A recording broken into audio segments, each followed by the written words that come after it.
இயேசுவே நன்றி, வாழ்வு தரும் வார்த்தைக்கு. இறைவா நன்றி, உயிருள்ள வார்த்தைக்கு. மத்தேயு எழுதிய நற்செய்தியிலிருந்து வாசகம். 15ஆம் அதிகாரம் 1 தொடங்கி 2 முடிய 10 தொடங்கி 14 முடிய.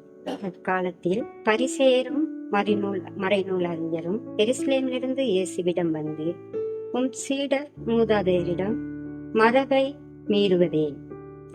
உணவு அருந்தும் முன் அவர்கள் தங்கள் கைகள் கழுவுவதில்லையே என்றனர்.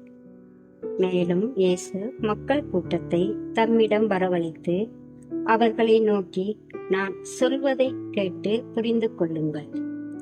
வாயுக்குள் செல்வது மனிதரை தீட்டுப்படுத்துவது, மாறாக வாயிலிருந்து வருவதே மனிதரை தீட்டுப்படுத்தும் என்றார்.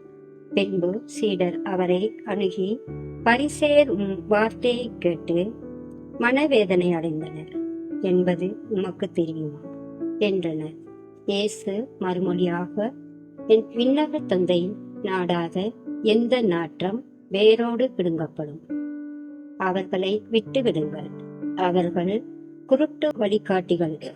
பார்வையற்ற ஒருவர் பார்வையற்ற வேறொருவரை வழி நடத்தினால் இருவரும் குழியில் விழுவார் என்றனர். இது ஆண்டவர் வழங்கும் அருள்வாக்கு. கிறிஸ்துவே உமக்கு